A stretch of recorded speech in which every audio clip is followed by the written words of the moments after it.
There's a strike in Hollywood going on right now. Y'all need to pay your writers, y'all need to pay your editors, y'all need to pay your animators, and I'm trying to have people have equal human rights with their labor laws and stuff. So tap into the strike. Tap in. What's wrong with him? He's so creepy. Yeah, I kind of like that about him. What the hell? My friend's a gynecologist. You don't see me sticking my finger in everybody, do you? The Idol actually could have been a better show, a great show even. Maybe even a push against rigid forms of screenwriting and idealistic life. That is if they spent their VC on anything more than Pornhub writers. First off, if there's one thing I know about The Weeknd, it's that it has 2 days. Short and sweet, like a sip of Sprite from McDonald's.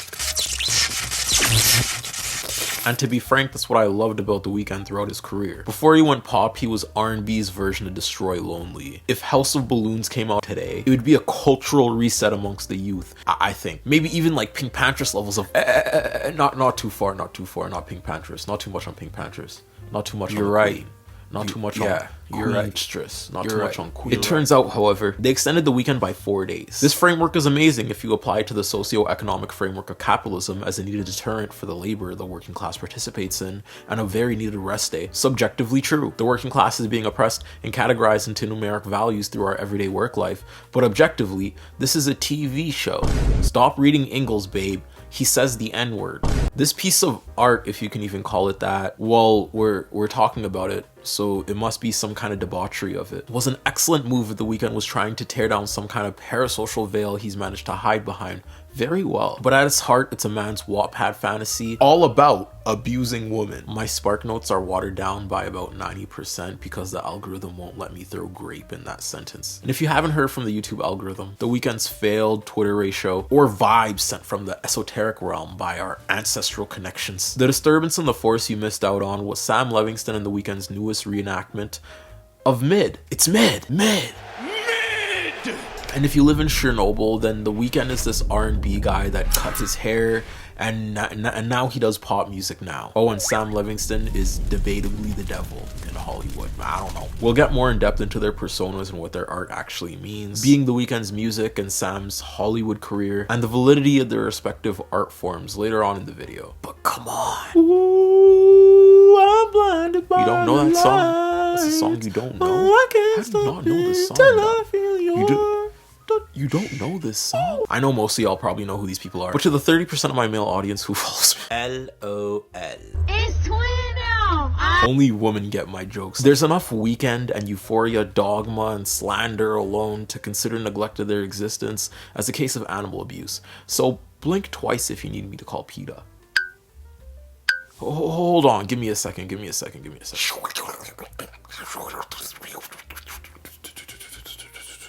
Hey, is this Lois? This is the Griffin household. I'm sorry, ma'am, but we have a serious issue. Misogynist joke about me. The dissolution of homely interaction is hindering community from forming connections. Bring over your husband. We're gonna need a family, guys. The show that our controversial two guys dropped is called The Idol. It's had some mixed reviews, you know. Some say it's bad, others say it's atrocious.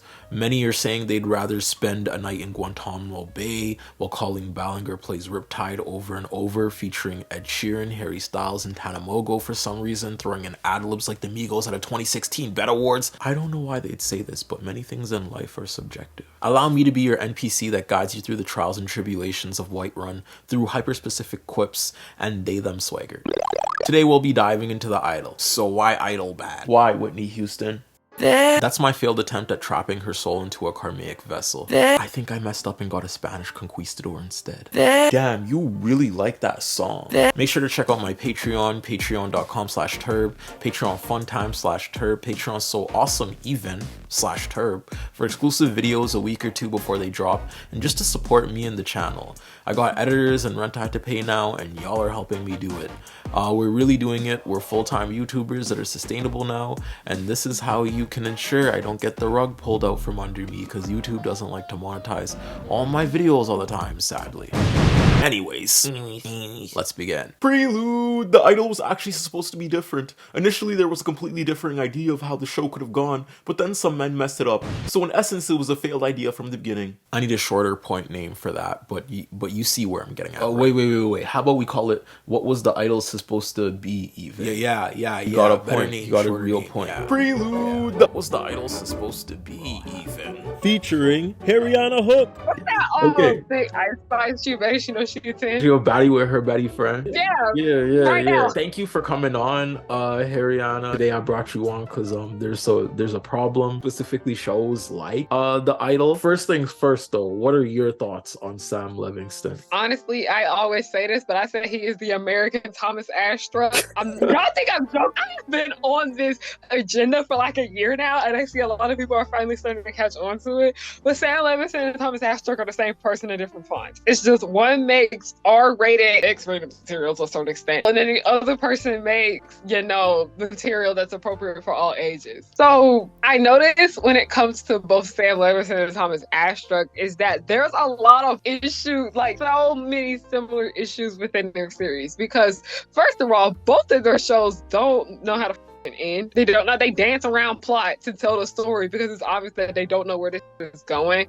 Second of all, I noticed how they respond to criticism, because Sam Levingston was not happy with what our asses had to say about Malcolm and Marie, talking about we just didn't get it. And I'm pretty sure he even said something about that with The Idol too, thinking that he was gonna have like the show of the summer. And I was like, you had the show of the summer. You had the show of the summer that everyone talked about. So let's start there. And then Thomas Astra, on the other hand, he is very similar to Sam Levingston in my opinion, because he's like, oh, this is my vision and my vision is great, and if you don't get it, that's on you. And I understand like being protective of your work, I get that but also at the same time, there are legit concerns that are being brought to you guys' attention about what you're making, because both Sam Levingston and Thomas Astra, in my opinion, they use race in very strange ways to tell their stories. They don't know how to write people of color, period. So just go ahead and start there. Our story starts in 2021, and if you're like me, time dilation probably equates everything pre-COVID as 2016. So let me inform you that this was the year of Western instability. What year isn't, I don't know, but this one especially. We had hurricanes, Trump squad at the White House, Bernie Sanders in the back of everything for some reason. I don't know, leftists have peculiar senses of humor. And an astronaut in the ocean. Apparently, there were a lot of people feeling like astronauts in the ocean. The new phenomenon was astronauts in the ocean.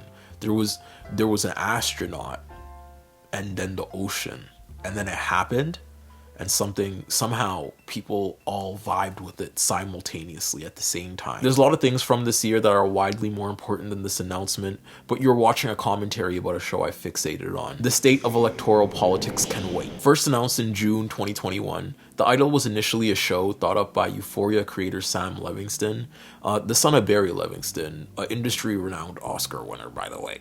A little nepo baby. The thing about Sam that's different than his dad though is that he's awful. This is my subjective belief. You believe what you believe. But I think he's a trust fund baby with a borderline pee fetish, grape fetish, and he looked like Pootie Pie with black hair. He do. Not the best stat line to say the least. Not the best holy trinity in the world to say the least. Sam Levingston uses a gratuitous, like wild, like jarringly a lot amount of titties and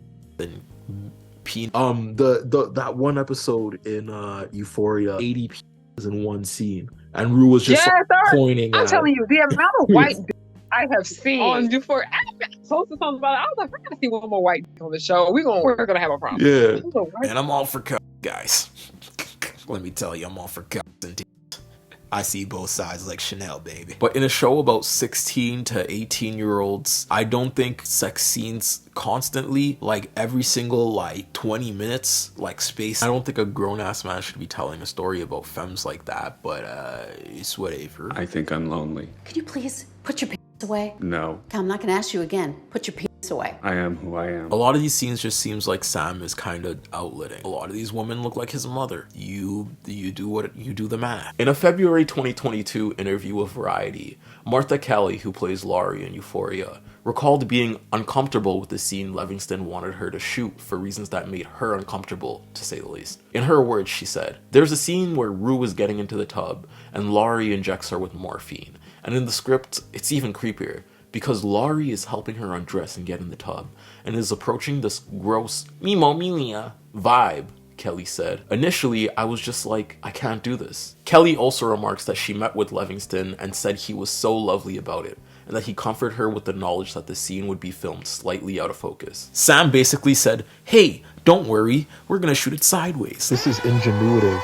No one's thought of this before. How? Out his mind. And what scares me the most is like both of these men are married. Both of these men are married. I noticed that both of them have this thing where they tend to objectify girls and women all the time in their work, but they don't necessarily seem to respect them. Because I know this Miraculous Ladybug has tried to undo so many problems, but no, this shit coming back up. And I'm like, we have this issue right here. We have these two people that do a horrible job with writing women. So boom, we have the misogyny problem. They do a horrible job of writing Black women specifically. We have misogynoir up in there.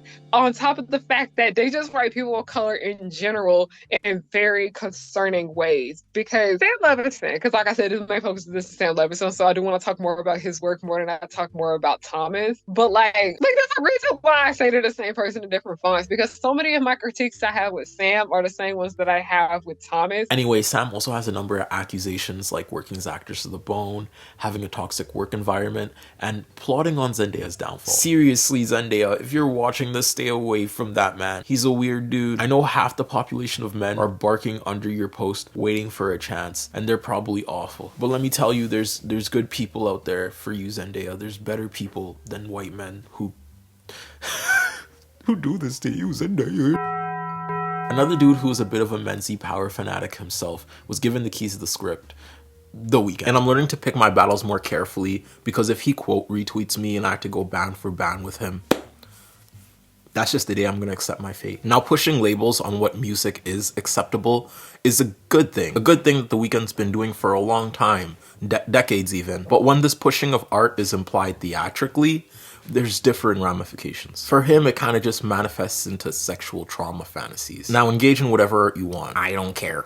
Everyone has one or two sickos that they keep in their playlist. The day Azalea Banks leaves my top 10 will sadly never be seen. I'm young Rapunzel, Miss Camaraderie. But it doesn't mean we have to center Azalea Banks as a thought leader, you know what I mean? Artists aren't thought leaders. Your fave probably did some problematic shit. I'm sorry. The Weeknd is also one of these artists whose music is a controversial topic whenever brought up.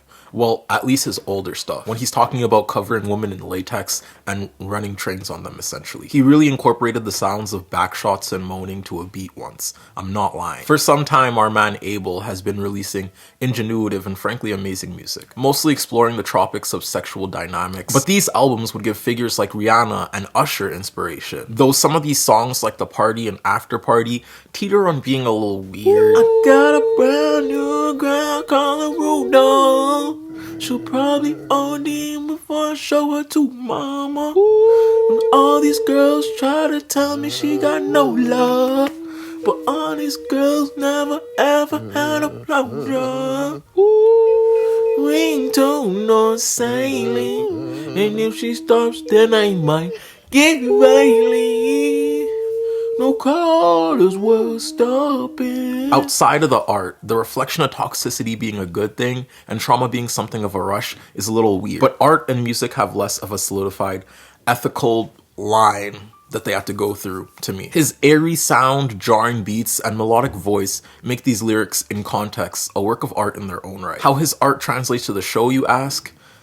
He should have just stayed on the mic, in my opinion. The Idol being a show about a woman in the music industry who was facing barriers of misogyny, including the ramifications of feminine policing, being directed by two men with a history of appealing to male power fantasies, set up the show from failure from the start. In their defense, however, Amy Seimetz was initially enlisted to direct every episode, until news broke in April 2022 that Seimetz would leave over creative differences.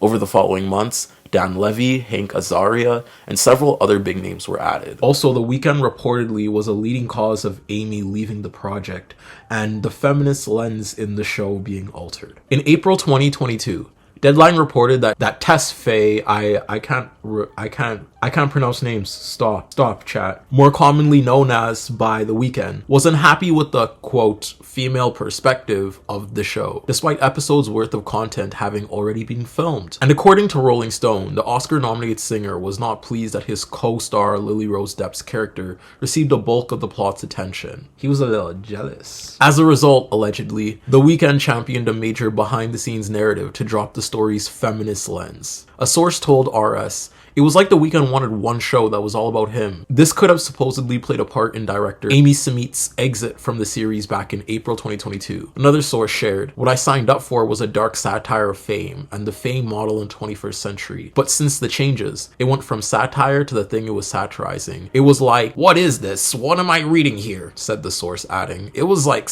sexual torture porn." The source shared that although Summit's version would have contained scenes and nudity, production sources claim Levingston dramatically ramped up the explicit content with The Weeknd's full support after taking over as a director. We can determine that The Weeknd had a pretty big impact on how this show turned out. And he has a little sensitive boy complex from these silly accusations that are actually real. I don't care, I stand behind them, I think he did it. Just look at how he went to Twitter, man. Posting a video of Tedros, the character he plays in the show, with Ross having a magazine meeting with the Rolling Stone. So, Rolling Stone came back to us about a cover, and I think it's worth pursuing.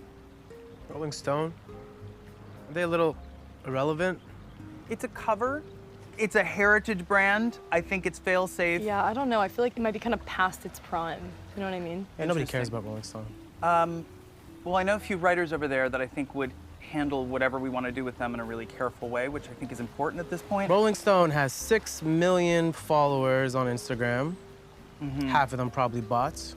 Well, I don't know about that. And Jocelyn has 78 million followers. I am aware of her follower count. All real, I'd assume. So she does a photo shoot, she tags them, they get her followers, more money for Rolling Stone, nothing for Jocelyn. There's a lot for Jocelyn.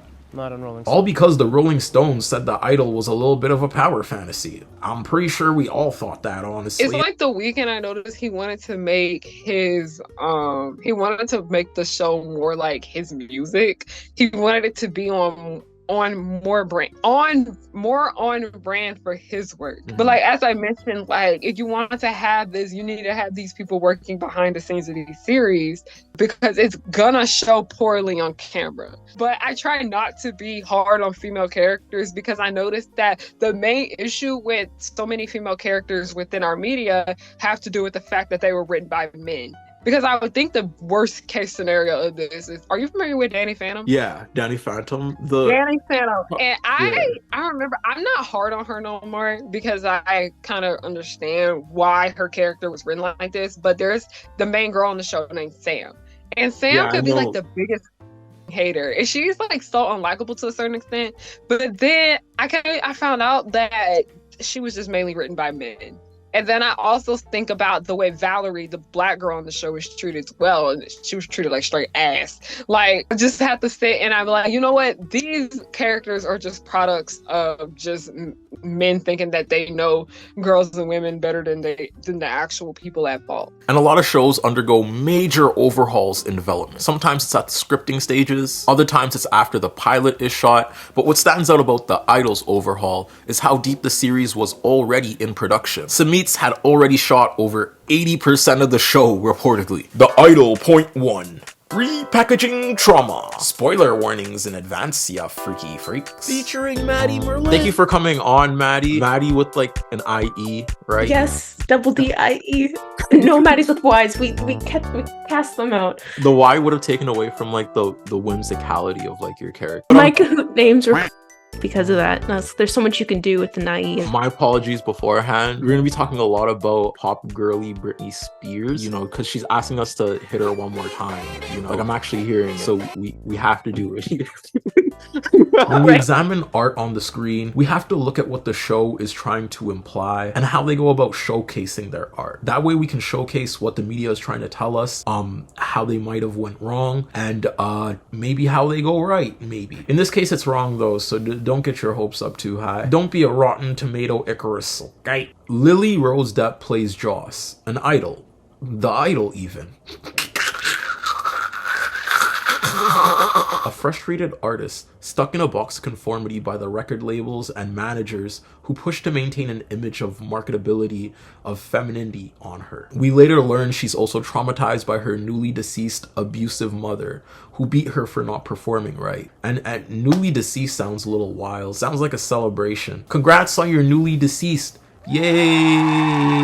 Anyways, the premise of this character I think starts off amazing. Humans are not a monolith. Our reaction to the limelight, criticism, and harassment are handled differently on a case-by-case basis. This show wanted Joss to be a girl boss, the antithesis of our rose-colored lens view of women in Hollywood. And to give them a Stuart Little amount of credit, you could tell a really compelling story of self-determination, you could critique the industry, and push boundaries on idealistic perception with a character like Joss's. Sadly though, that's probably the extent of praise I could give a character written like Joss's. And this is where we go downhill. The whiplash will be felt, so fasten your chokers and bear with me. We're introduced to Joss while she's taking photos for her new upcoming album, an album which portrays Miss Joss as the bad girl.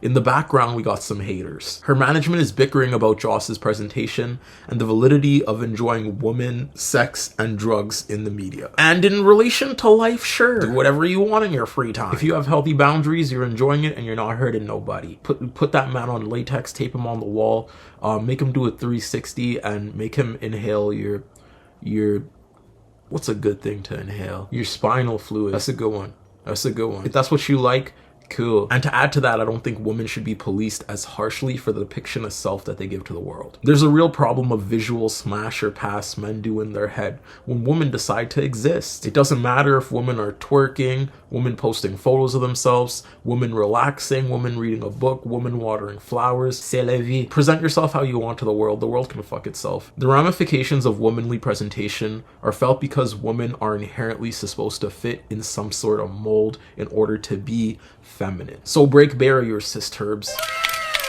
However, the scene doesn't explore any of the scrutiny around stepping outside of the mold. Like, focus on the issues that harm women, like grape culture and stuff. Maybe look internally. Maybe look at your own internalizations. Maybe look at societal internalizations.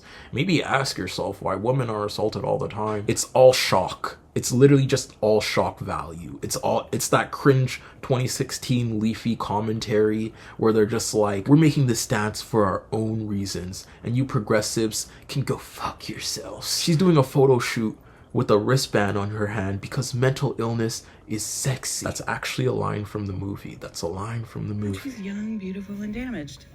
And not damaged. She had problems that she overcame beautifully. Okay. The robe, the hospital wristband. I mean, are we romanticizing mental illness? Absolutely.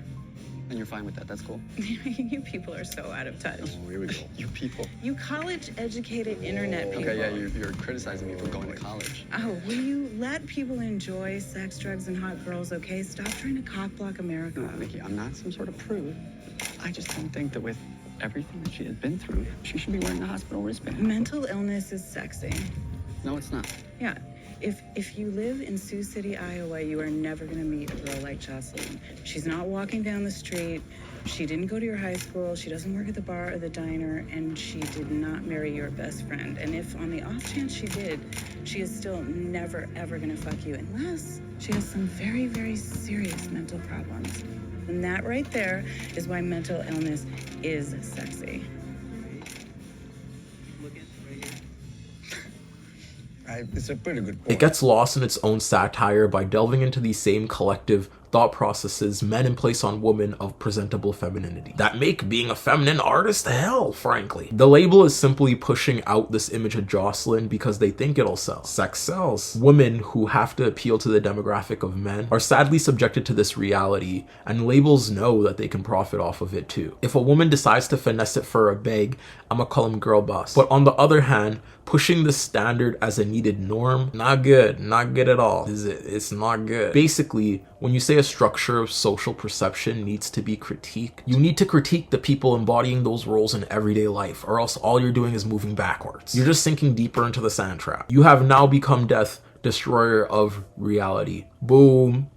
I spoiled Oppenheimer for you, I'm sorry. You're essentially showing us you don't think that this is a problem because no one in this show thinks it is. And they're all so cool and rich and profiting because they don't pay attention to these problems, you know. That's why they're in these positions, basically. Even if they comply to the system, it seems like it just happens naturally. That's a wild premise. Back to the wristband thing. Afterwards, Joss does this whole shoot with a doctor's wristband on her hand to solidify the fact that this catering will sell to a wider demographic. Sexualizing ableism is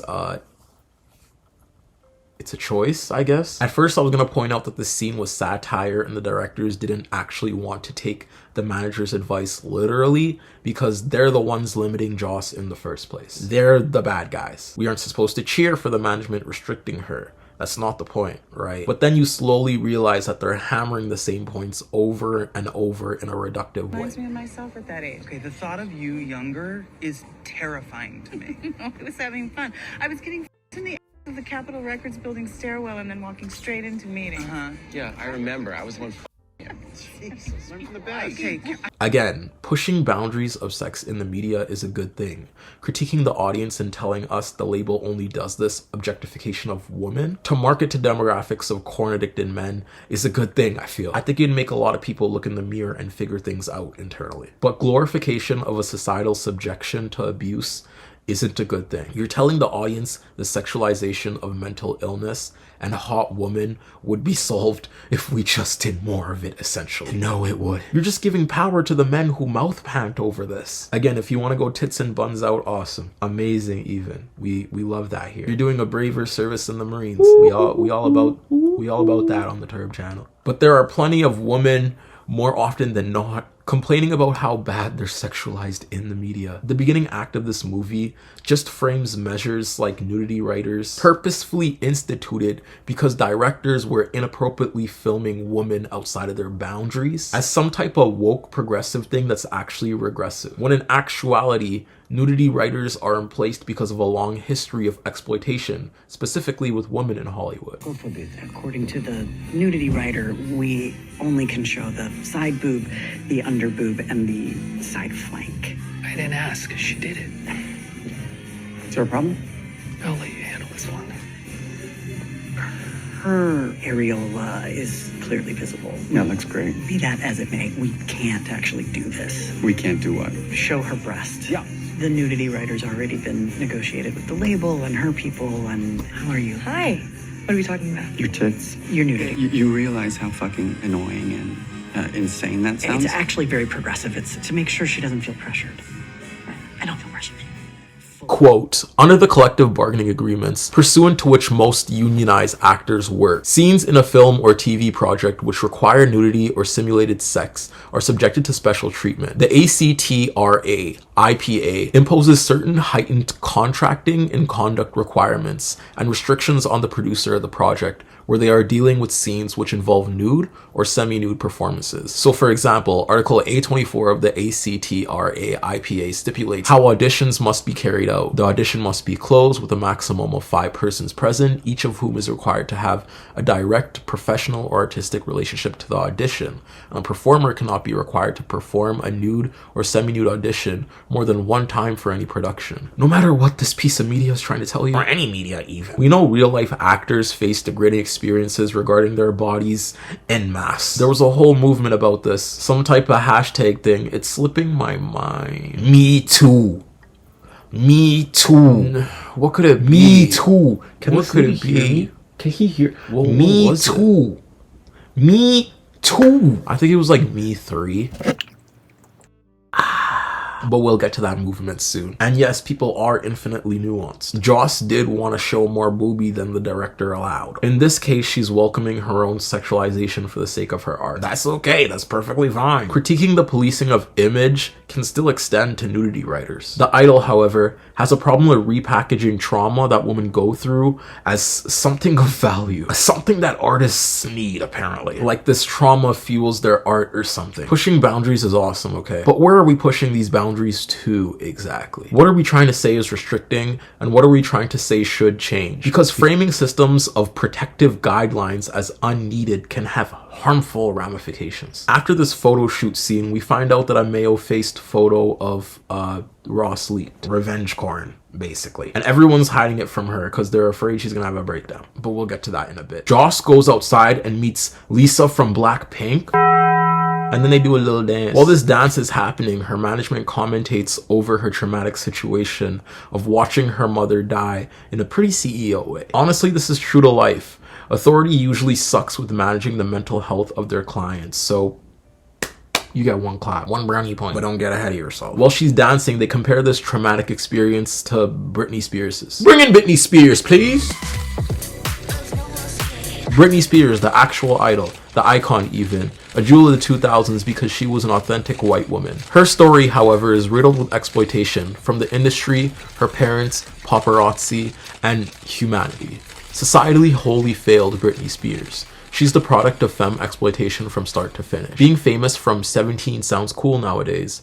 TikTok has kind of commodified fame. We all know a dude with a ring light in their room nowadays. And if you don't, I'm turd. But back then, being a 17-year-old star was unfathomable. It's like if Addison Rae was popular enough to be a star for more than a year. What are your thoughts on Britney Spears as a person? Yeah, okay. So Britney Spears, when I was a kid, I like hated music, so I was like, no. I don't know, but my sister really liked the Circus album, but definitely like just when she entered her conservatorship, and then she went on a period of just like making a bunch of albums, and so I listened to Circus a lot. That was my relationship to Britney, but she was definitely there. Like if I thought of music, I'm like, it's Britney, so. What's though was that during the course of the photo shoot, they were sexualizing ableism, but ableism was also the same thing which derailed Britney Spears' entire career. According to Britney Spears, she was wrongfully admitted into psychiatric hold at the hospital, saying at the time, none of it made sense to her. Literally, the extent of my madness was playing chase with paparazzi, Spears says, which is still to this day one of the most fun things I ever did about being famous, so I don't know what was so harmful about that.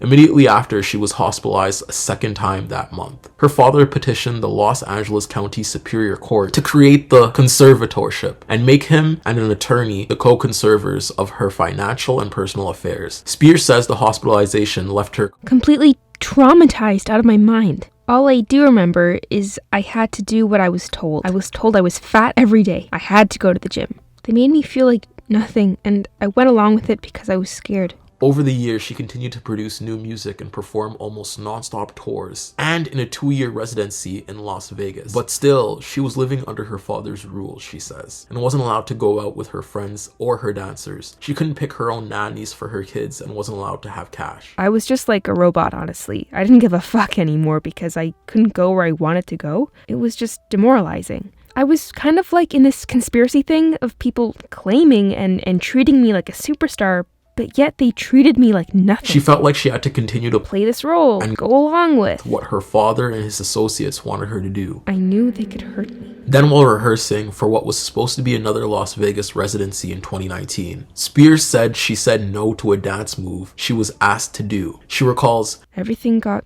really weird and quiet as the show's producer went into a room to talk. The next day, she says, she was told she had to go to a facility and that she had to announce she was taking a break because her dad was sick. I didn't want to ever go there, Spears said. While on the phone with her dad, she was crying as she asked why she was being sent away. He told her she had to listen to the doctors. His last words were, now you don't have to go, but if you don't go, we're gonna go to court. And there will be a big trial and you're going to lose. Spears recalls her dad saying, I have way more people on my side than you. And you don't even have a lawyer. So don't even think about it. There's a lot of parallels with Joss and Britney Spears from The Idol. What gets me is like how these paradoxes play off of each other in like diametrically imposed ways, you know, whereas like Britney Spears' upbringing was awful and controlled by authoritative figures, Joss's was too. But instead of like destroying Britney's mental health and well-being like the conservatorship did, Joss actually benefited off of this trauma because it allowed her to make like traumatized music that on a wider scale a lot of people resonated with. And it's a weird plot device that pushes against trauma being a bad thing and tries to flip it into like good. Do you think a story like that could be realistic? Like turning pain into something beautiful that people connect to? Mm-hmm. Like I looked up some like of Brittney's lyrics, and a lot of them are about not her childhood but the suffering of being a celebrity, which is interesting because I think like when you think of why people like Bo Burnham, like they say that, oh, like 13-year-old girls really like Bo Burnham because he's talking about how hard it is to be a celebrity or be a performer. And so I think the idea of being seen and not having control over that, I think that's what people connected to. Like I know that Brittney's like really huge in like the queer communities too, specifically. Like I watched a few documentaries and they were talking about just the way she portrayed herself and being like sexually free. That I really found that empowering, or like just being cool. That was like I connected to that, but I didn't see a lot about like I connected with Brittney because the trauma she put into her songs was compelling to me. It was like they bop, they sound good. There's nothing like when I think of Brittney, I don't think of like deep spiritual. Like she's not like a Mitski. Like that's like, oh my gosh, your trauma. I find that so compelling to listen to. Repackaging this degrading experience into Joss, who actually wants to embody the role of a bad girl, a trope which has plagued women in the industry for as long as Hollywood has existed. If done well and with a level of understanding, might work maybe. It'd probably be hard as hell to do, but man, maybe. In this instance, however, the directors being tone deaf towards exploitation felt in real life and instead choosing to glorify the experience of trauma is wrong, especially when you're shoehorning these ideas as feminine desire. All the women in the show joking and laughing about their collective experiences in the industry seems like you're telling us this is cool and okay and awesome even. Also, having Jenny in this scene is amazing. We stan even, but she's a K-pop idol. The same ramifications of feminine policing are placed harshly on her, and we know this because all idols are given impossible standards to live up to. It'd be cool if we could explore that side of exploitation, but we only see her happily dancing and fulfilling a role without the nuance of degradation. Also, it's important to note, later they take that instance of Brittney Spears being sent to the hospital and completely rewrite the story in a very weird way, but we'll get to that. Trauma, like a lot of times in media, is like downplayed. Mask writers going wild is like a real thing. It's a real epidemic happening. Do you have a piece of femme media that you relate to that you think was handled horribly or well? Ooh, that's a great question. Like, because it's almost like translating something into the male gaze. Hunger Games was written by a woman, and I think that the reason why people like the book so much is because Katniss is like this grungy little rat girl, and she's so sad, and she's very depressed, and like, you know, people talk about how it's about a love triangle a lot of the time, and when the point was kind of like to point a love triangle, be like, that's just a distraction. And then in the movies, it very much turns into kind of like Laura Mulvey talks about how when there is like a femme protagonist, the story becomes about a choice between two guys, because the one represents like traditional masculinity, and one or being in the active position of I'm doing thing, and then one is like the traditional feminine position of I sit here and bask in my glory of being a passive domestic object. So the story becomes about sexuality, choosing between one or the other. So that's kind of an example of Katniss, I'm a sad girl going through trauma, and then in the movies it just became about the choice between those two things. And because I think those were all directed by guys. Director. Yes, they were. All subjections of art, in my opinion, critiques of art are up to the people that critique it. But to me, art is basically a spectrum of life. So if you want to relate trauma in your art, you should be able to do it. Like my favorite genre of music, the whole genre was focused on framing Black trauma. So I can't really hate on the idea of directors going to those lengths for their visions. But I can hate on how they do it, you know, and you pointed that out perfectly. You pointed that out perfectly with the idea of just a woman being put in a masculine role instead of, I guess, the trauma inflicted of patriarchy and heteronormativity. They just embrace it and they're like, oh, well, I'm going to destroy these men just as they destroyed me, or I'm going to destroy the people around me just as they destroyed me. I have a real bone to pick with the idea of a female gaze. Like, I feel like we see that on TikTok a lot of like, oh, this is a man written by a woman, and it's just Timothée Chalamet, and then it's like I see too much edits. Yeah, I see too. And it's and this is the one of him going like this. I don't. Anyways. I do think the way that we talk about Timothée Chalamet is dehumanizing, because it's very much like a real human person and dehumanizing him as an object for pleasure. And so you could say it's empowering because it's the female gaze, because the white cis straight women are giving the agency to look in the position. They are in the active position of looking. But if you're doing that and you're still dehumanizing someone else, that's not what I would define as something feminist, because, you know, feminist is everyone achieving freedom, not reestablishing hierarchies of seen and unseen and who is able to be passive. Everyone should be in a position to be an active looker, an active spectator. And when we take pleasure in something, we should all be doing it and saying, I consent to being looked at. So I don't like it. Bad. Repackaging trauma as a good thing in this instance leads to the erasure of valid experiences under restrictive companies, policies, and projections of emotions. It's like we're not supposed to feel bad that exploitation is happening, because look, everyone's dancing and wants to show boob and doing, I guess. As infinitely nuanced as humans are, something tells me women having no trauma towards patronizing experiences of femininity is unrealistic. Like, how do you rebrand the horrible connotations of revenge porn as an industry cover? We're only on episode 1, folks. It's only episode 1. It's episode 1. To be clear, what's happening here is revenge porn. There was a whole industry movement about it. I don't know what it was called. You can't be doing this joke again. And if you're born after 2001, let me explain something real quick. The Me Too movement was first established in 2006 by American activist Tarana Burke after her own experience of sexual violence. Burke saw a need for better support, funding, and resources for those impacted by sexual violence, and was particularly focused on helping young women of color from low-income communities. Her dream was to build a community of advocates driven by survivors who will be at the forefront of creating solutions to interrupt sexual violence in their communities. In 2017, the hashtag MeToo gained momentum after sexual assault allegations were made against film producer Harvey Weinstein. On October 5th, 2017, the New York Times published a story containing multiple allegations of sexual assault and harassment against Weinstein. Within weeks, more than 50 allegations were made. And in February 2020, Weinstein was convicted of 2 of 5 sexual assault charges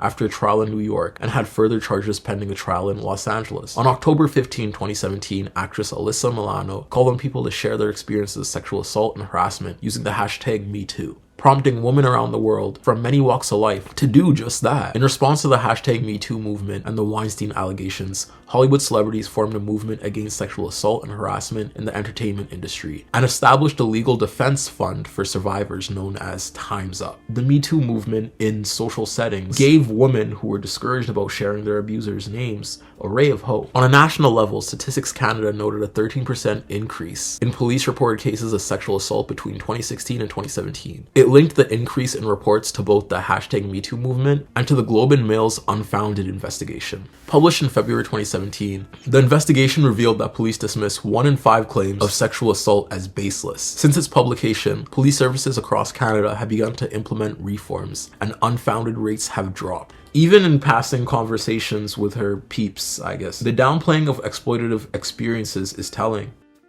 Revenge isn't empowerment. Revenge can be empowerment. Let me just say that. Bringing abusers to light is a good thing. Why are you telling us that moving in silence is the optimal outcome for this show? You're not Lil Wayne. You're not lasagna. Again, people process degrading experiences like revenge porn completely differently, but using a differing coping mechanism to demean how women bring abusers to light is awful, right? After initially taking like a giant dump on the grievances surrounding authoritative control over women socially and in the industry, the show even gets more twisted. It's a Beyblade. It just keeps spinning. It just keeps getting more and more twisted. And this is where the Menzi power fantasy really kicks in. It kicks in when Jenny and Joss go to the bar to meet Tedros. Segue to the second point. The idol point 2, Trojan horsing. The Menzi power fantasy. Love your face, by the way, cutie. Tedros is the Weeknd's character. He was fathomed to be the Weeknd, but evil. The weekday even. Who writes these scripts? I do. Basically, someone with the same proximity to the power as the Weeknd, but not a good dude. Tedros was kind of, when we were first working on it, even when me and Sam were first working on it, he was kind of like a device for Jocelyn. Like, he was almost like an obstacle, almost something that, like, someone's supposed to bring something out of Jocelyn, and he's like this dark, like, villainous character that you've seen last night. But as we started working on it more and somehow falling in love with this weird character, not to give too much away, but, you know, it it grew into something else. So it's hard to pinpoint exactly the inspiration, but he's Dracula. When we were trying to figure out exactly who this character is, one of the things that occurred to me is we were in Abel's closet, and I was just having him try on different clothes to just get out of himself. And I thought, what if this character had all of the dreams that Abel has, all of the vision that he has about culture, about how to tell a story through music videos, but what if he had none of the talent? I can't imagine how frustrating that would be to him, and the darkness that it would create inside of him, because he can't realize this on his own, and so it forces him to find a puppet, so to speak. We end up learning that Tedros is a cult leader that's really good at finding talented people and pushing them to be the best artists that they can be. These talented people are usually saved from really bad experiences, which allows Tedros to utilize their internalized trauma in order to create as personal as a reflection of art as they can sap out of each respective member. Tedros and Sam Levingston, the director of the show, seems like it's telling us this exploitation is a good thing, all because a couple artists who made trauma-related art are really good. I want to reiterate and say we're not supposed to like Tedros, as he's purposefully written that way. And also, having an unlikable villain can strengthen the protagonist's morals, purpose, and really justify the protagonist's journey. However, villains without redeeming qualities, ones who abuse the power around them, partake in great fantasies, and abuse the main character too, shouldn't be glorified, I think. Maybe we can agree on that basis, right? It sucks because unlikable villains are always some of my favorite characters on screen. Frieza is my non-binary legend, and Jonathan Mayers, his character in Creed 3 though was amazing. First of all, he outacted Michael B. Jordan, brought vibrance to the show with his performance, and his character was so full of life. When he hopped on that desk on the news and then told Michael B. Jordan to run it, I was literally laughing my ass off cheering for this guy. I wanted him to win. Tedros, on the other hand, has no flair, the worst lines in the world, shock value for the sake of shock value, and they were right. He does have a grapey vibe. He's grapey, but it's okay because Joss likes that, right? The first major problem with Tedros is his lack of backstory. What we learn about Tedros is that he's rich, runs a cult, and has a dom addiction. Discord mod without the money, basically. Throughout the story, it becomes increasingly more and more hard to believe that he managed to bring all this talent together the more and more screen time Tedros has, because he's such a stale character. I mean, all of his lines sound ripped off of a Battlegrounds OVA for their Ari animated hentai series. If you're going to convince the audience that this man is a scary person and everyone around him is terrified out of stepping out of line because the fear of death or displacement or getting fired or something, then why do we have so many corny ass scenes like this? Let me catch you looking at her again. Let me catch you looking at her again. I'm not. Let me catch you looking at her again. I'm sorry, I'm not sure. Let me fucking catch you looking at her again. I'll fucking drag you down Rodeo while your fucking ass just fucking stomp you. I'll fucking curb stomp you. I'm sorry. I'll fucking curb stomp you. I'm sorry. I'm not sure what you were interpreting, but let me see it. I wasn't doing anything. Let me see it. I'm running the show now. There's nothing okay about what this creep just fucking did, right? Get the fuck out of here. Sorry, but I only take orders from my boss. Who? Her? Right there? You cannot convince me that this man is to be feared. Be so fucking for real right now. Be so for real right now. Secondly, how is he rich? How does this boy have the money to sign all these people? While we later learn that Tedros isn't the best guy, in fact, he beat his ex and a lot of his associates, but that's the extent of it. To own a bar, give everyone who attended that day free shots on your tab, and bring in people like Mike Dean. You would expect Tedros's reputation, personal circumstance, or backstory to be exemplary. I was half expecting some kind of trust fund reveal later on, but no. Dude is just noted to be on the run from the IRS and shit. He's just a scammer with a perm, essentially. Not everyone can just own a bar, by the way. They cost a lot of racks. Having his past shrouded in mystery was a bad reveal in retrospect, because we knew the type of man Tedros was with all of his lines. We didn't need 4 episodes into a wild reveal about a court case to come to the conclusion that he beats women or gets his money shadily. The side characters pointed it out in the first episode. Anyone who was watching this knows. Everyone knows. They abused the shock value, and then we sussed that out from the beginning. So it'd be cool if we had more backstory and maybe like a money spread or two, because I kind of don't believe this guy is rich. Tedros, go band for band with me. Please don't, actually. I owe like $5. I hope the Weeknd quote tweets me with like a picture of his Maserati or something. That'd be so funny. But anyways, in respects to the Trojan horse at hand,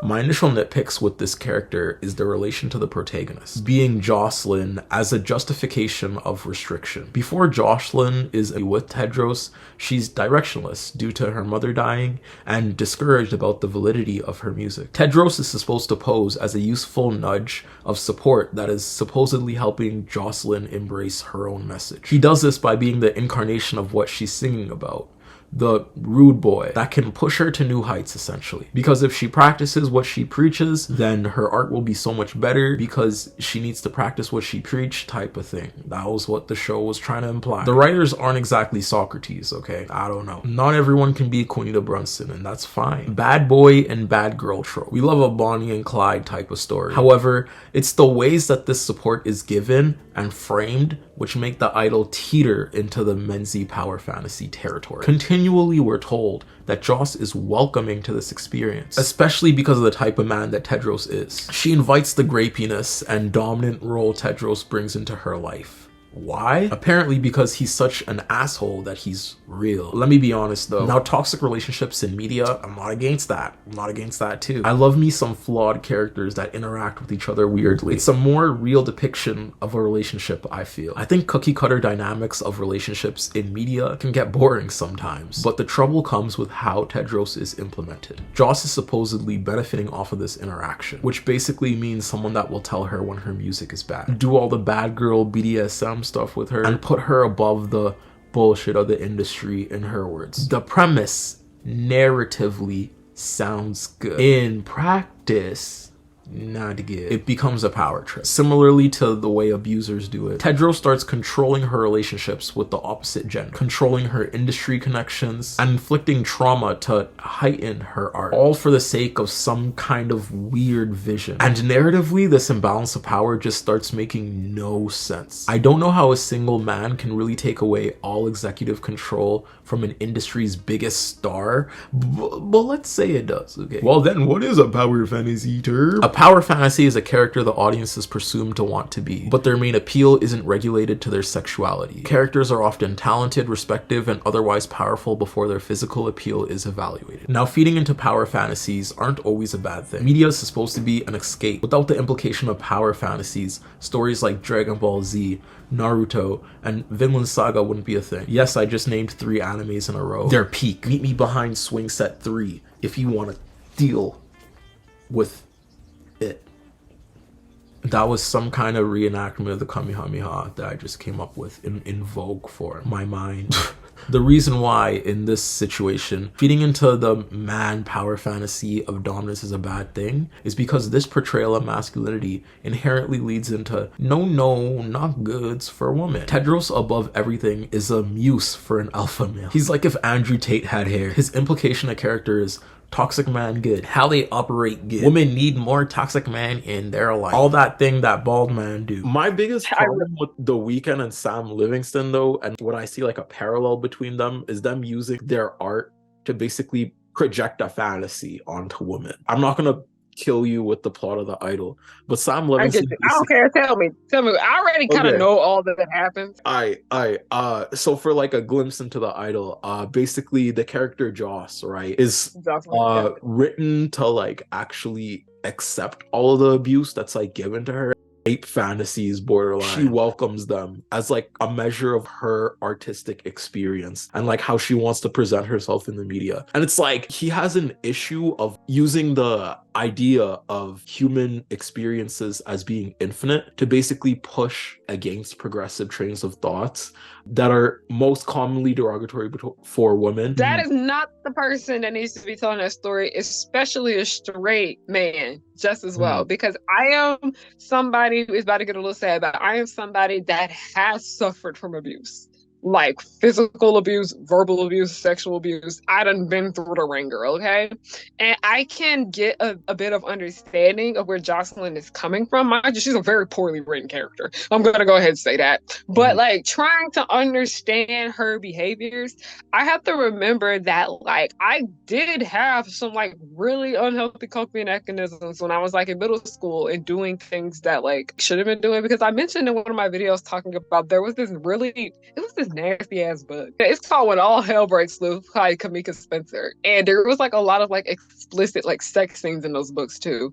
And mind you that I found out that me and a lot of other girls at that school were like kind of like being abused. And a lot of us just like we had this going on with us, and we were like passing around a lot of this erotic literature that we really shouldn't have been reading. And it's just like I said, just bad coping mechanisms and stuff like that. And I know a lot of girls that abuse and things like that, and they ended up getting boyfriends that were like a lot similar to like their past abusers and whatnot, and letting them do whatever they want to them because they didn't want to be alone and whatever, because that's just kind of like all they knew. I feel like we could have had like that nuance there when it came to Jocelyn and her issue. But it failed because I was like, you literally thought that you could tell a woman's story, but you're not a woman. And that is like, I hate to keep bringing that fucking show back up, but that is something I've noticed when it comes to Sam Levingston. And I say that it's similar with the character of Cassie from Euphoria. While we may not like Cassie, we don't like her, she was very poorly written, and it's just misogyny at the end of the day. And I sit back and I think about so much of this stupid that Thomas Ashlock has put in Miraculous Ladybug. He literally has Natalie over here committing crimes because she's in love with this man that treats her like ass. Like, you know, I talk to you about Natalie all the time. First of all, let me go ahead and tell you. There's only like one thing out of this filmography that I have not seen, and that is I don't even know what that shit was. It was a movie. Don't nobody care about it. But so much of his filmography has to do with like, you know, telling stories about girlhood and womanhood. And while those might be things that interest him, I personally feel like I said, it's not your story to tell. I always praise Craig of the Creek for this, where basically it's created by these two white dudes. And they were like, I want to tell the story about like, you know, this black family, these people at this creek, this community, but they literally bought on black people to make the show, to help them make that series. And I was like, I feel like Sam Levingston needs to do that, especially if he wants to tell stories about girlhood and womanhood. You should have been having women or indies behind the scenes working. The Idol, in my opinion, is a story about a woman that has been like, you know, abused and brutalized her whole life. That is a story that I personally feel like needs to be told by a woman. Furthermore, this thought process subjects women into places of dummies who just need to be dominated for their own good. This same power fantasy is pretty normalized in the media we consume today,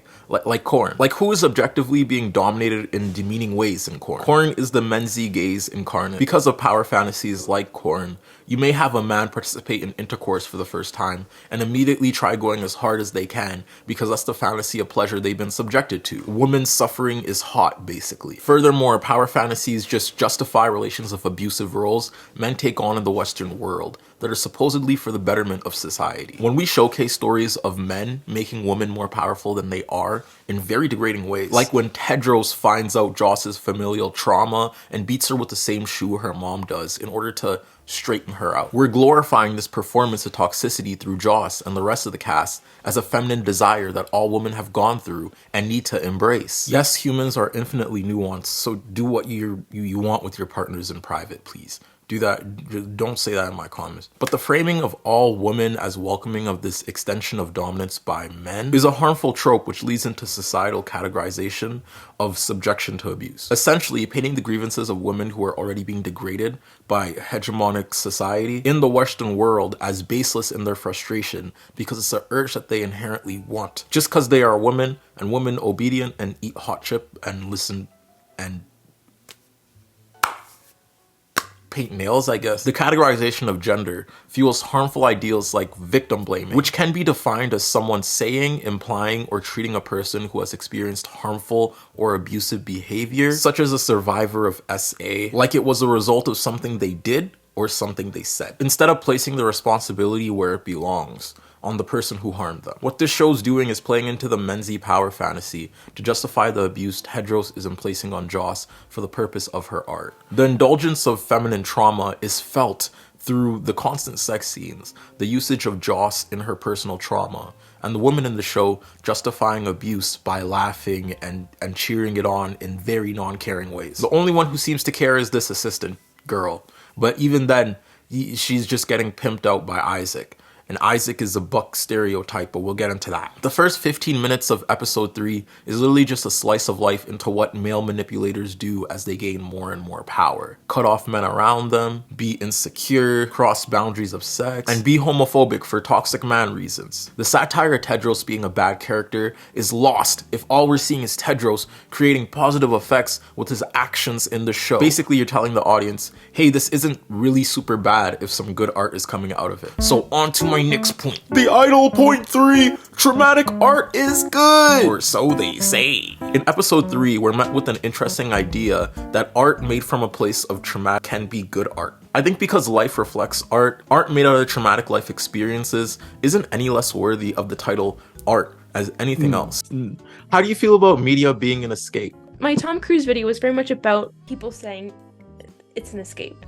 And I think that there is a lot of credence to, because this is I guess the basic idea of what art is to some people. Like Aristotle defined, oh no, Aristotle, yuck. Anyways, so Plato, he was kind of like, on art. He was not a big fan, and Aristotle's like, yo, wait a second, because it can do catharsis. So it can induce feelings of pity or sadness, and those can be social goods, because Aristotle was very into virtue ethics. So it's like you need to cultivate a society where people are in between vice and virtue. So art has a purpose of making you feel things in a way that's safe. So I think that kind of relates to how we talk about escapism of, it's the feelings I get, I can do it in a safe space, it doesn't go anywhere, and that is exceptionally valuable. I think like art should be an escape, but when we reduce art to escapism, like it's supposed to make me feel good, I think then you get the same thing over and over again. Our definitions of what good feelings are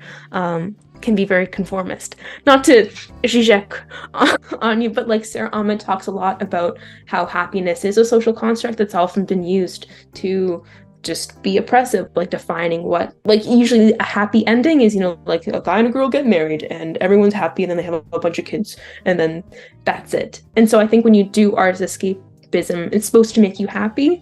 Is happiness the only emotion we're supposed to be feeling? Is that the totality of our experience? And I don't know, probably not. I think art should make you feel, period. Because I think practicing to be able to be human in a space with other humans, that's what art is to me. For coming on the channel today. I'm Maddie Merlin. Let's go.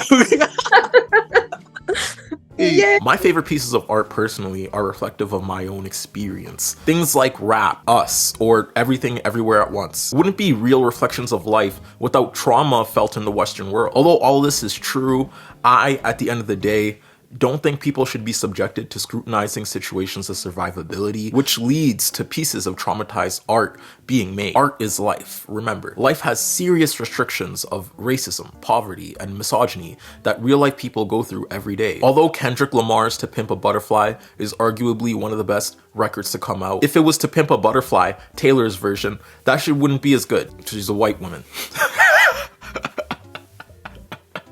Niggas in Paris, Taylor's version. Without the racist measures of redlining and gentrification in Compton, we wouldn't have this album. It's the collective experience of black masculinity, trauma, and lived circumstances which make To Pimp a Butterfly so transformative as an art piece. Basically, because we've been societally subjected to trauma, this reflection of that collective experience is beautiful for the people who have gone through the same lived experience. I'm happy that people throughout the world can resonate with all different types of art. Artistic expression, even if it's rooted in traumatic instances, is a good thing. It's a bad thing once you utilize the end goal, being transformative traumatic art, to justify the trauma that artists go through. Art is life. Life experiences need to be delved into with nuance in order for art to be understood. As much as I relate to Kendrick when he screams, "All my life I has to fight Me yelling those lyrics is not me saying I am for black men being subjugated to the demeaning experiences of police brutality or systematic racism. I'm just reclaiming aspects of trauma artistically. The idol steers the other way with the depiction of trauma. Jocelyn opens up about being stuck in her songwriting. This is felt because of a loss of her mother, forcing her to participate in art physically. Now, without a stern hand to intimidate her, she's aimless. Tedros' answer to this is to simulate the same type of trauma in order to jumpstart Joss's motivation again. Yes, there are ways of using exposure therapy to heal and process trauma, but come on, let's be honest. Tedros just wants to traumatize this girl because of his own sick fantasies, the same way he did with the girl before that and the girl before that. He's a serial abuser. The idol point 4! Tedros Cult! That painting looks really good in your room, by the way. Before I start this section, I just want to say Mike Dean, like the actual Mike Dean, the producer for Good Music, the man who's done stuff with Kanye West, for God's sake, gets introduced like a 2007 FaZe Clan recruit.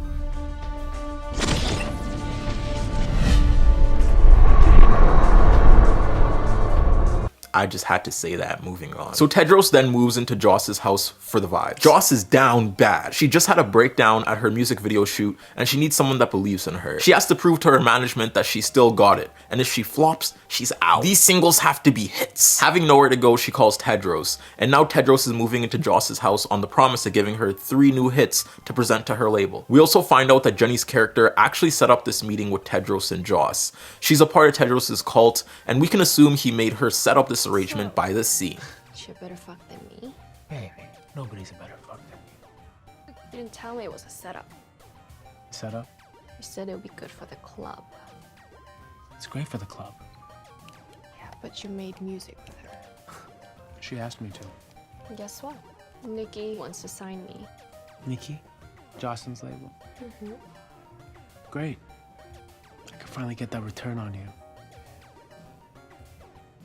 Have Nikki call me to negotiate. Now, Tedros' cult is a weird background thing that doesn't get talked about enough in this show. Like I said in Act 1, all we know about Tedros is that he has a rat tail, he's rich, he owes a lot of government people, and he has a history of domestic abuse. Although we find out that Tedros actually collected the talent in his group personally, like Isaac being taken from a church his parents were pastors at, and an old girl being saved from meth addiction. Diane. Initially brought in as Joss's friend, hired because she's amazing at dancing. When Joss proves she's prone to mental health crises, the label then sees this as an opportunity to replace her with someone more talented and adhering. Scenes that parallel Joss and Diane paint Diane as a more competent star without a chance. And this dynamic is probably one of the only decently portrayed ones in the show. A lot of women closer to the European beauty standard are more upheld than other people from other marginalized groups. But there are lines like this. So if we could just keep the shit topped. Having her around is like living in communist China. You could play devil's advocate and say it co-signs into the idea of companies using Asian stars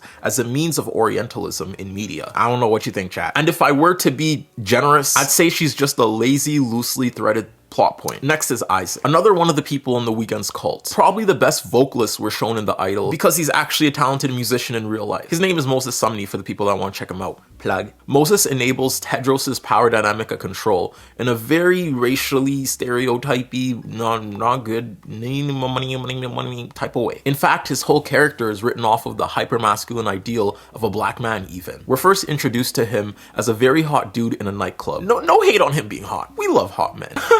But his role as an object of desire is very apparent in The Idol. In episode 2, we see him strip dancing for Tedros and constantly tempting Leah into acts of promiscuity, then being continually used for random physical scenes. Tedros purposely uses this sexy black man to manipulate Leah, Ross's assistant's best friend. This show is painting the embodiment of fetishization as needed to reach stardom. By depicting the objectification of black men as a good thing for the artistic experience, it's awful. But we don't really know if this is a satire relating to how labels or management use black men for marketability. So to me, that's just a little nitpick I wanted to talk about. Chloe's the next one, a 17-year-old who is saved by Tedros after being addicted on meth and homeless. Addicted on.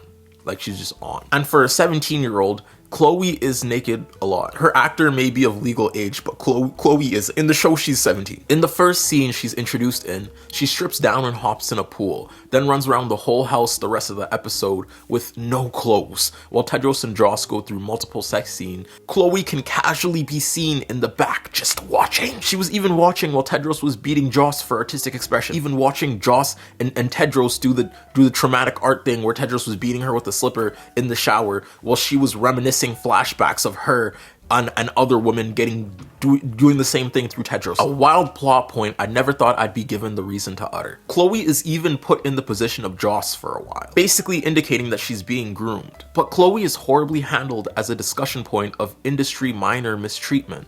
Yes, she's a kid going through the traumatic experience of being a part of a cult and having to save face for her assumed savior, Tedros. But what metaphor is being naked all the time? She's popping Molly too. They don't even delve into this dynamic anymore. Her story doesn't even get resolved, doesn't even get delved into. All we know is that she's 17 and she's being groomed. It's just shock value. The shock value is she's being, and then that's the end of her character. Except for this one scene with Joss's managers, no one seems to be upset with how the 17-year-old girl is being treated. There's other people like Ramsey, a part of the cult, but they don't really get into them, so. Okay, like, you're not doing that. It's like you want to have this blackness here to say that you have black characters in your show and that there's black culture here and there.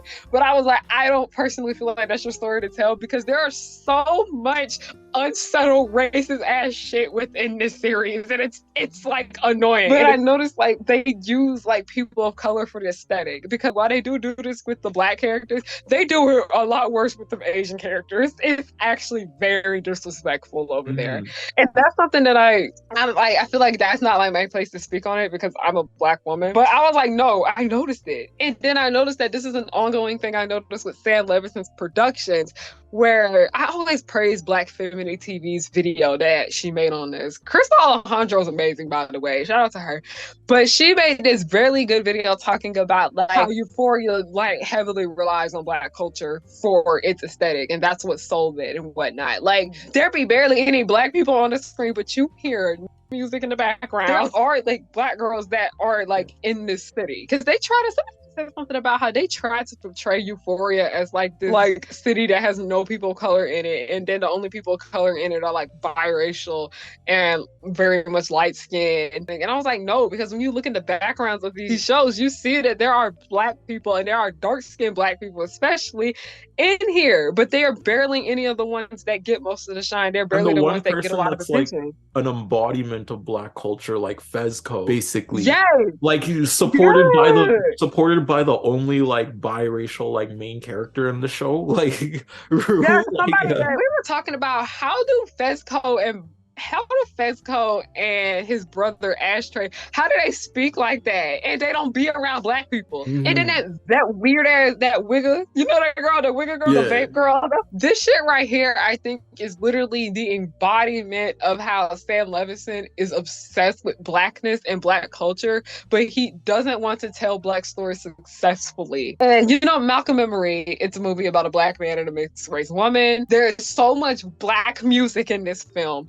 Black aesthetics, talks about being black in Hollywood and whatnot, but it was ass. It was awful. It was literally fucking puppetry. It was literally a white man over here projecting his thoughts and opinions and taking his anger out on how people feel about his work through two people of color. At the end of Assassination Nation, which is a horrible movie, I will forever, I hate that film so much. The end of the movie ends with Jackson State University. I gotta tell you about like HBCU, not even just HBCU culture, but just like band culture and whatnot. That's like a big thing down here in the South where we love like college marching bands and whatnot. And Jackson State University, they are like one of the most well-known like marching bands out here. And I was happy that they had the opportunity to be in this in a movie. But why did it have to be this fucking movie? Assassination Nation is this movie about a cis hetero white man specifically trying to make a social commentary on feminism, but so much of what happens in it is just shock value, because there's a scene where Bella Thorne's character gets knocked out by Mad Maud Apatow's character. Like, she literally swats her aside the head with the bat. And it's literally in the middle of the girls like performing like a cheer routine. The movie is just full of like so much stupid ass shit like that going on. There's fire everywhere, there's glitter. The movie looks great. I'll go ahead and give it that. The vibes are there, but the writing is terrible. So much of the dialogue that people are saying in here just doesn't hit. And then it turns out that this uprising was literally started by some white dude that was just bored. And I was like, you did all this shit because you were fucking bored? Like, what does any of this mean? And then after that, there is a scene where Jackson State University, they're playing like the band for the school in this movie. They come out and they're marching through the streets and they're playing We Can't Stop by Miley Cyrus. And they're literally walking through the street as there's just so much. HBCU band is playing We Can't Stop by Miley Cyrus. Okay, yes. Word. Yeah. So it's like Caught me they're off walking guard. down the street. And mind you, I think the band did great. It's not their fault they're in this horrible ass movie. Like, that was a good opportunity that they took it. And then the movie just ends with them marching down the street performing We Can't Stop. Like, Sam, what does this mean? Look, what that's so much of what his work is. What does this mean? Just want to make mindless shit. I get that. I understand that. But that is just like a recurring pattern that I have noticed within his work. He uses blackness because he simply likes the aesthetic of it. But these characters, these black characters, are barely existent in here. There was literally only like 2 black characters, I'd say, like in Assassination Nation, I'd say that were really like of some importance. And then next thing you know, giving very much white feminist vibes over here. What the fuck is going on? And then like in Euphoria, the episodes are named after like, you know, black songs, references. The characters are taking outfit inspiration from black women because, you know, black women are literally the blueprint of fashion. And I'm just like, you're going to tell a story about girlhood and womanhood, but also you constantly take from black aesthetics because simply you just like the way they look, but you don't. It's like Sam Levingston wants to tell a black story, but he wants to tell a black story his way. Like, he literally goes out of his way to figure out how he could tell black stories, but having as little amount of black people involved as possible. Yeah. It's wild how you say that, because there's like, we were talking about this before, but there's this one character in The Idol. He's a musician in real life. Dude's a good looking dude, right? Dude's like a 6'2", like muscular, like black dude, right? But the crutch of his character is that he's this fetishized image just to lure away like Joss's assistant so that Weeknd can get closer to Joss. So like his only purpose in the story, basically a sexual tool. The way he was introduced is he's in a bar and then Joss's white friend walks by and then he walks up to him and he's like, you want to dance? And then she's like, I'm looking for Joss. And it's like, no, you want to dance, right?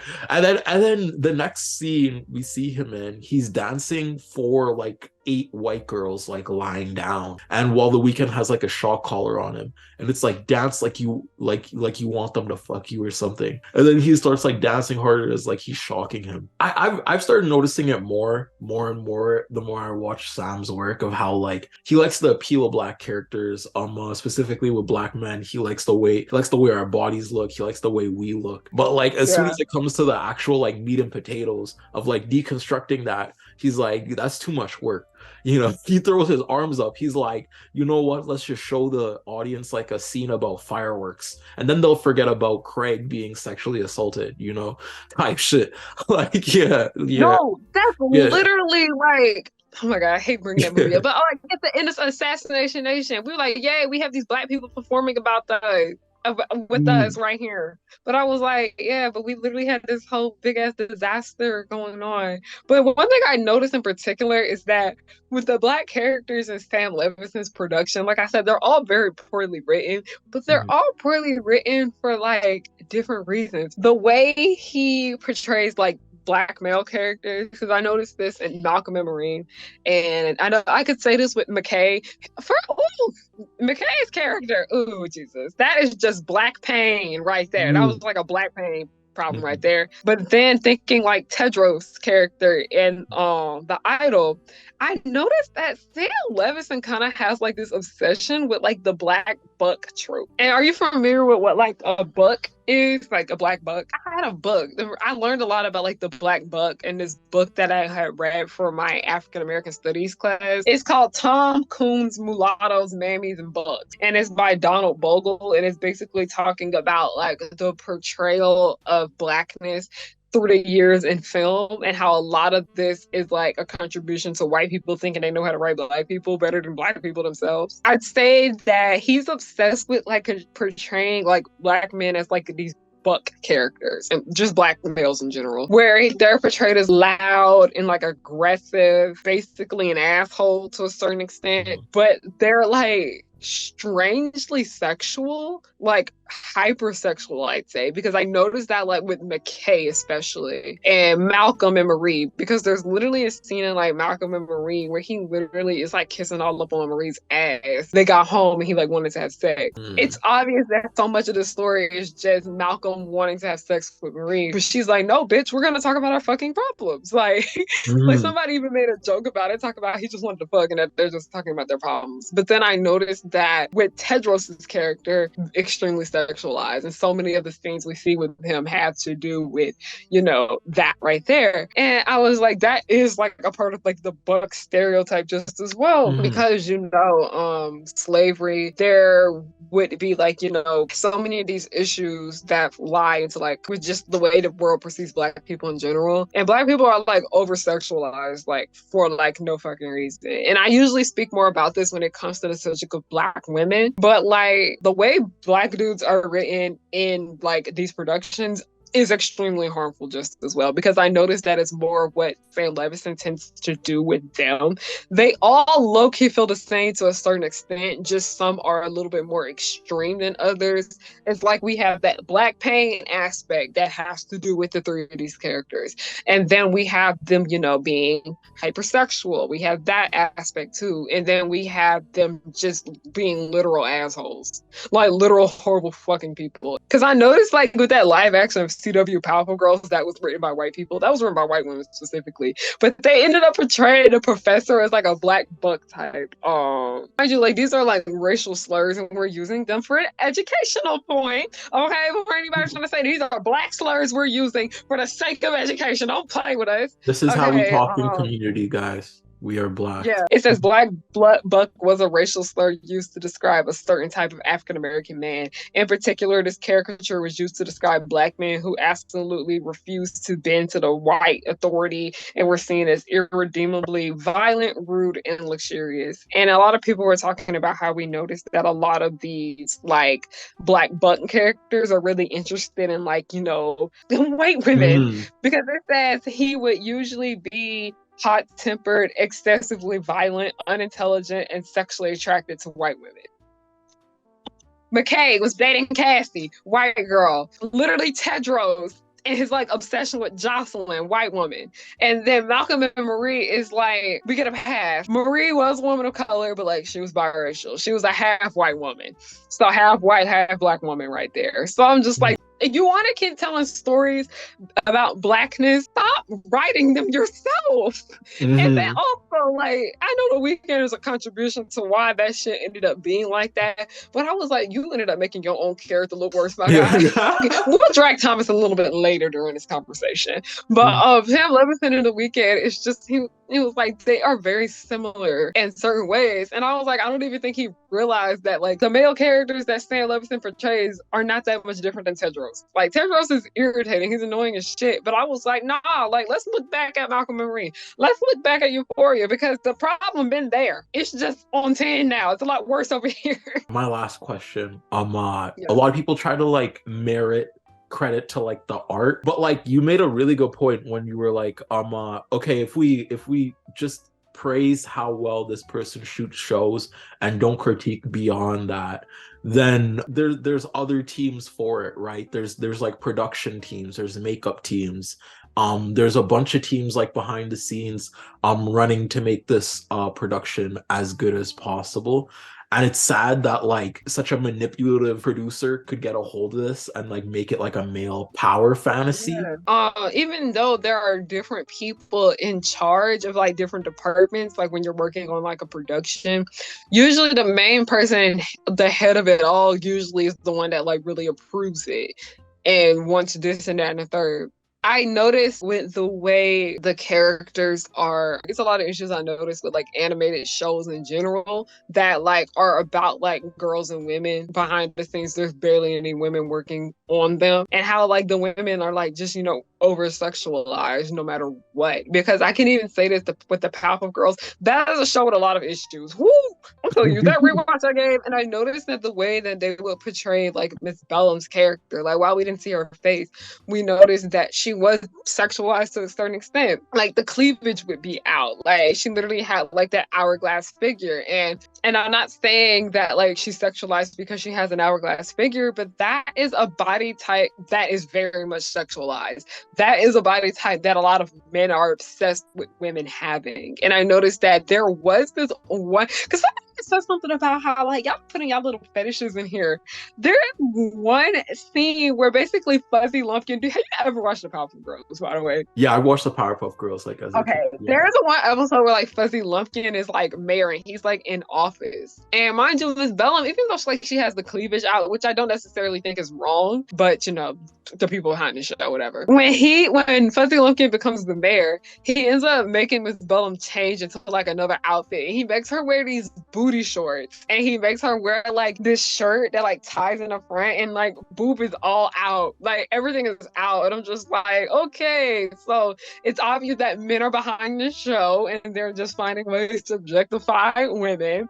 And I noticed that in particular because I have said my grievances about like the outfit choices for a lot of these characters in Euphoria can be a bit questionable, but with the Idol, the outfit choices piss me off to a certain extent, because I'm just like, y'all are finding every way to just sexualize Jocelyn, and it's annoying because I said something about how a lot of her outfits were just ugly to me. And there was one clip I saw, I think it was probably in like the last episode, because you know we got cut short, and it was this clip of Jocelyn, like I don't know what the fuck she was doing, first of all, but it looked as if she was trying to seduce this dude. I'm telling you, this show basically, like Sam Levingston literally tries to imitate showgirls. Like the shit he makes is modern day showgirls. It was an outfit that Jocelyn was wearing, like her whole entire ass was out. It's like an outfit where she was dancing that just kept going up, like because the way she danced, it was like a skirt and it kept flowing up. And I noticed that she was wearing like this G-string. It was like close to like her skin color, so when she was moving around and everything like that, it gave off the illusion that she didn't have underwear on. And I was just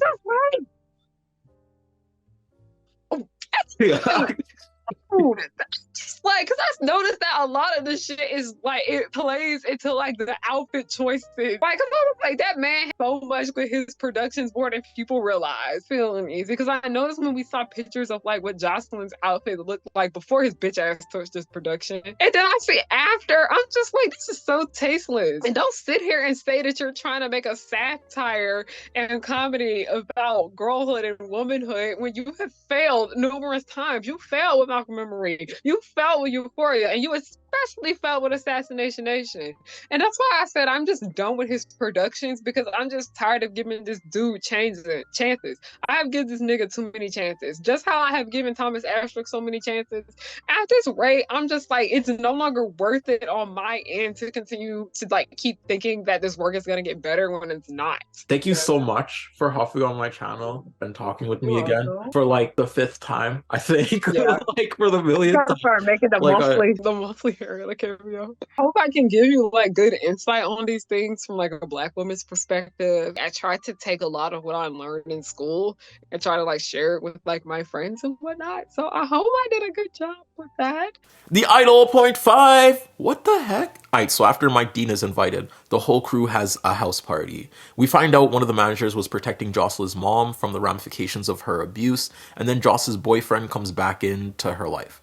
Now the manager thing. The betrayal is handled by Tedros. The manager gets captured by Tedros, tortured, and then all is forgiven afterwards. We're still supposed to believe among all these talented personalities, the ringleader is this man because plot. His character doesn't really give me we should fear this guy in any way. Frankly, the rat tail makes it worse, and his lace front is one to be laughed at most definitely. Fast forward, their label comes over. Chloe is sexualized again, the dancers are sexualized again, the cult is sexualized again. Congrats, shock value is Krillin and Sam Levingston is Frieza.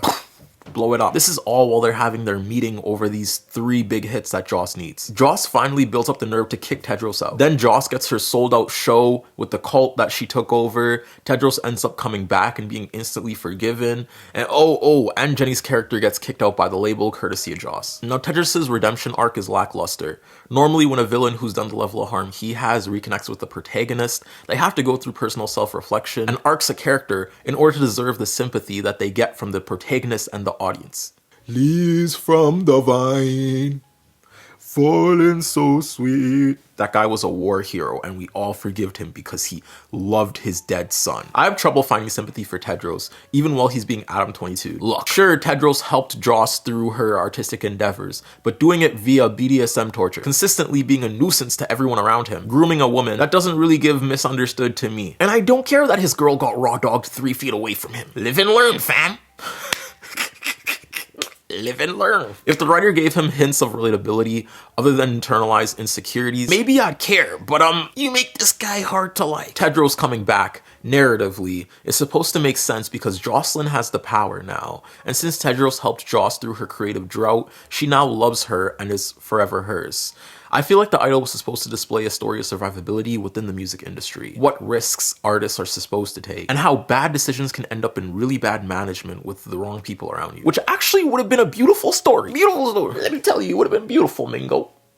But this show fumbles with giving us depths of character and lack of stakes for any plot point in the show. I was more so on the edge of my seat, wondering how more unhinged Tedros can get before they canceled the show, more than anything else because of the repeated shock value that this show thrives on. Spoiler warning, it took 5 episodes. They also fumble with character interaction. It seems like Joss's decisions don't really hold weight in this show. They make her subservient and obedient, and in the last 10 minutes, they do a time skip and reveal her to actually be controlling and possessive. The epitome of the girl boss trope, basically. Dismantlement of systems of priority will give people true equality, not the replacement of the hegemonic model with women on top. If you wanted to tell that story, sure. Maybe you could talk about the misogynoir that's inflicted with white woman patriarchy. Maybe you could dissect that kind of system and explain how weird this power dynamic is to men using a woman as a muse. Joss, prior to this reveal of having this grand plan to dethrone Tedros, taking his members and going on tour to affirm her star girl idol status, wasn't even like planning or like plotting or even like doing anything behind the scenes to even hint that she would do that. Again, she was in a subservient role this whole entire movie. And if the story took the time to set up the characters, motives, personalities, and personal situations, and made Joss's character the focus instead of Tedros' power fantasy, instead of giving me 5 episodes of a reimagined Brittney Spears BDSM, I might have actually been surprised. This show might have gotten maybe a 2 out of 10 for me. But this show was a 0 out of 10, I'm sorry. Come back never. I'm never revealing another Sam Levingston show again. This was hell. Thank you so much for watching. That was the idol commentary. Comment and let me know what you think of the show. Let's have healthy conversations and all that good stuff of talking and speaking with each other and chatting about it. Tell me what you think I missed. Tell me how your day was. Tell me how much of a cutie you've been. All of this I will respond to, and all of this I will read and enjoy. Thank y'all for watching. Peace, and I'll see y'all later, cuties. I'm gonna do something cool now, like talk to women or men.